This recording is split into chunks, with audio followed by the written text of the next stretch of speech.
let me ask you then to analyze Starship in that same way. I know you'll talk about in more detail about Starship in the near future, perhaps. We can talk about it now if you want. But just in that same way, like you said, when you see a rocket, you see a sort of a list of risks. In that same way, you said that Starship is a really hard problem. So there's many ways I can ask this, but if you magically could solve one problem perfectly, one engineering problem perfectly, which one would it be? On Starship? On Starship. So is it maybe related to the efficiency, the engine, the weight of the different components, the complexity of various things, maybe the controls of the crazy thing has to do to land? No, it's actually by far the biggest thing absorbing my time is engine production. Not the design of the engine. I've often said prototypes are easy, production is hard. So we have the most advanced rocket engine that's ever been designed. Because I'd say currently the best rocket engine ever is probably the RD-180 or RD-170. That's the Russian engine basically. And still, I think an engine should only count if it's gotten something to orbit. So our engine has not gotten anything to orbit yet, but it's the first engine that's actually better than the Russian RD engines, which were amazing design. So you're talking about Raptor engine. What makes it amazing? What are the different aspects of it that make it like? What are you the most excited about if the whole thing works in terms of efficiency, all those kinds of things? Well, the Raptor is a full flow staged combustion engine, and it's operating at a very high chamber pressure. So one of the key figures of merit, or perhaps the key figure of merit, is what is the chamber pressure at which the rocket engine can operate? That's the combustion chamber pressure.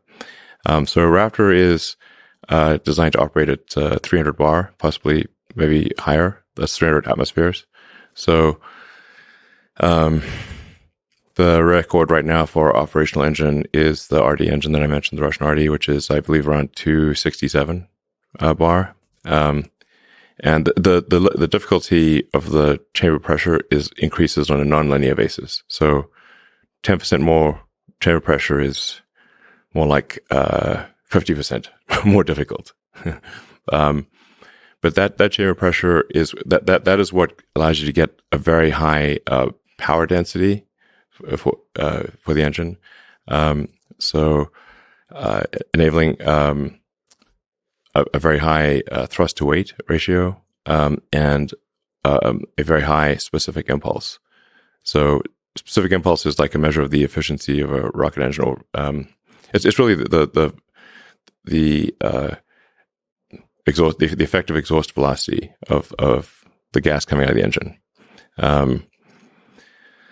So with a very high chamber pressure, you can have a compact engine that nonetheless has a high expansion ratio, which is the ratio between the exit nozzle and the throat. So engines got, like, you see a rocket engine's got like sort of like a hourglass shape. It's like a chamber, and then it necks down, and then there's a nozzle, and the ratio of the exit diameter to the throat is expansion ratio. So why is it such a hard engine to manufacture at scale? It's very complex. So a lot of what does complexity mean here? Is a lot of components involved. There's a lot of components and a lot of unique materials that so we had to invent several alloys that don't exist in order to make this engine work. So it's a materials problem too. It's a materials problem, and in a staged combustion, a full flow staged combustion, there are many feedback loops in the system. So you basically you've got propellant and hot gas flowing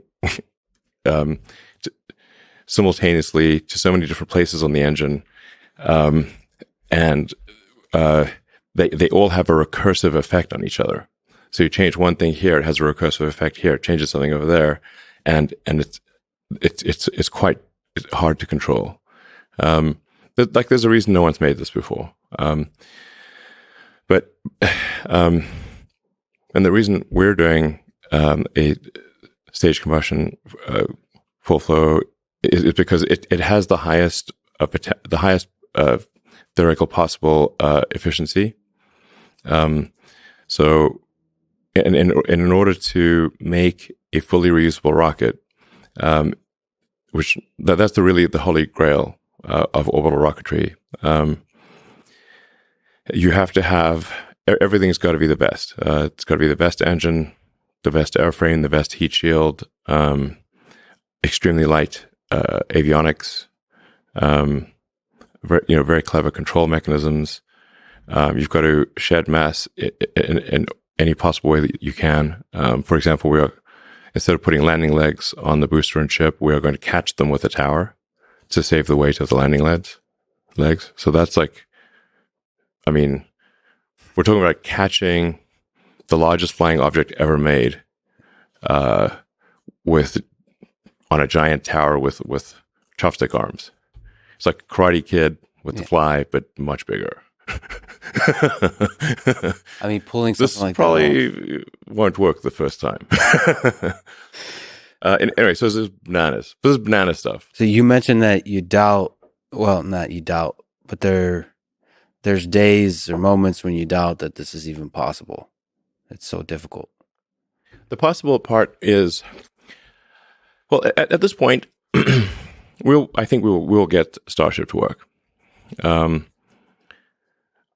There's a question of timing. How long will it take us to do this?